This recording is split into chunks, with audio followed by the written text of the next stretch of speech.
Hello guys. आज हम कक्षा 12वीं का पाठ 6 उषा जो कि एक कविता है उसके शरणार्थ करेंगे। इस कविता के कवि शमशेर बहादुर सिंह हैं। उनका जीवन परिचय हम पिछली वीडियो में कर चुके हैं, आप वहां से देख सकते हैं। आज इस वीडियो में हम इस कविता के शरणार्थ करेंगे और अगर आपको वीडियो पसंद आए तो इसे सब्सक्राइब जरूर कीजिए और साथ ही बेल बटन को भी दबाइए जिससे आपको मेरी आने वाली सभी वीडियोस मिल सकें। आइए शुरू करते हैं। पहला काव्यांश है। प्रातः नभ था बहुत नीला, शंख जैसे भोर का नभ, राख से लीपा चौका अभी गीला पड़ा है। पहले इसका हम प्रसंग करेंगे। तो प्रसंग देखिए। प्रस्तुत पद्य हिंदी की पाठ्य पुस्तक आरोह भाग 2 में संकलित कविता उषा में से लिया गया है। इसके कवि शमशेर बहादुर सिंह हैं। यहाँ पर कवि ने प्रातःकालीन आकाश का बड़ा ही सुंदर चित्रण किया है। अब इसकी व्याख्या देखिए। प्रातः नभ था बहुत नीला, शंख जैसे। तो कवि प्रातःकालीन प्रकृति का वर्णन करते हुए क्या कहते हैं, जो प्रातःकालीन आकाश है वो शंख के समान बहुत नीला दिखाई दे रहा था। यानी कवि जब प्रातःकालीन आकाश को देखता है तो उसकी नीलिमा उसे शंख के समान ही गहरी नीली और पवित्र दिखाई देती है। भोर का नभ, राख से लीपा चौका अभी गीला पड़ा है। अभी तक सूर्य उदय नहीं हुआ है, अतः भोर से पहले का आकाश, भोर का नभ यानी भोर से पहले का आकाश ऐसा दिखाई दे रहा है जैसे किसी गृहिणी ने राख का चौका अभी अभी लीपा हो, अपने चौके को अभी अभी राख से लीपा हो और वह गीला पड़ा है। ठीक है। अब नेक्स्ट इसका पद्यांश क्या होगा, नेक्स्ट देखते हैं। बहुत काली सिल जरा से लाल केसर से, कि जैसे धुल गई हो स्लेट पर, या लाल खड़िया चाक मल दी हो किसी ने। अब इसमें कवि क्या कहते हैं कि कवि जो है इसमें अनेक उदाहरण देते हैं प्रातःकालीन आकाश का चित्रण करने के लिए।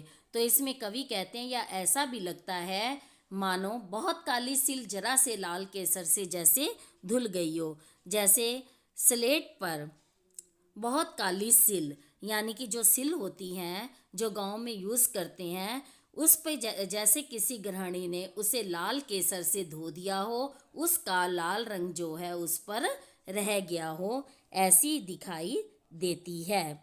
ठीक है। उस पर अभी भी आभा दिखाई दे रही है। ठीक है। स्लेट पर या लाल खड़िया चाक मल दी हो किसी ने, या ऐसा भी लगता है मानो स्लेट पर लाल खड़िया चाक मल दिया गया हो। कहने का मतलब ये है कि सूर्योदय से पूर्व का आकाश कुछ कुछ लालिमा और नीलिमा लिए हुए होता है और वातावरण में नमी भी होती है काफ़ी। जो ऊपर राख से लिपा चौका गीला पड़ा है वो नमी को देखकर ही अंदाज़ा लगाया गया है। अब इस पूरे का काव्य सौंदर्य देखते हैं क्या होगा। यहाँ पर कवि ने प्रातःकालीन आकाश का बड़ा ही सुंदर और आकर्षक वर्णन किया है।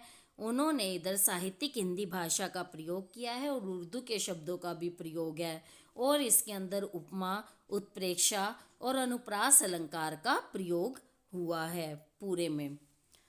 नेक्स्ट देखते हैं अब काव्यांश 3। नील जल में या किसी की गोर झिलमिल देह जैसे हिल रही हो, और जादू टूटता है इस उषा का अब सूर्योदय हो रहा है। इसमें कवि क्या कहते हैं, इसमें पहले प्रसंग में कवि क्या कहना चाहते हैं इसमें कि यहाँ कवि ने प्रातःकालीन उषा का वर्णन करते हुए कहा है। अब व्याख्या देखिए। नील जल में या किसी की घोर झिलमिल देह जैसे हिल रही हो। अब नीला आकाश मानो नीले पानी के समान दिखाई दे रहा है। ये नील जल क्या है, नीला आकाश। या किसी की गोर झिलमिल देह, ये गोर झिलमिल देह क्या है, सूर्य की किरणों को किसी युवती के समान बताया गया है। तो आकाश में सूर्य का उदय होना ऐसा लग रहा है मानो कोई सुंदरी नीले जल से बाहर निकलकर आ रही हो और अपने गोरे रंग की आभा बिखेर रही हो।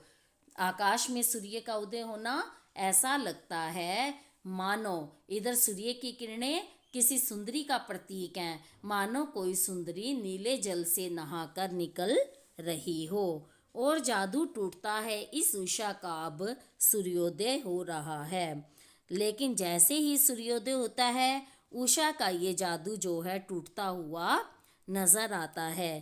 कहने का मतलब यह है कि सूर्योदय की आभा जो है नष्ट हो रही है, क्योंकि सूर्य का आकाश सभी और आसमान में फैलने लगा है। इसलिए ये जो जो ये है आपका लाल रंग, लालिमा, नीलिमा, ये सब गायब होकर सभी तरफ स्वच्छ वातावरण दिखाई देता है और आकाश नीला प्रतीत होने लगता है। तो इसका विशेष यहाँ देखिए, यहाँ कवि उषाकालीन प्रकृति का बड़ा ही मनोहारी चित्रण प्रस्तुत करता है। इधर उपमा और उत्प्रेक्षा अलंकार का प्रयोग हुआ है, इधर सहज सरल सरस भाषा का प्रयोग हुआ है। ठीक है बेटा, तो उम्मीद करती हूँ आपको ये समझ आ गया होगा। Okay, bye.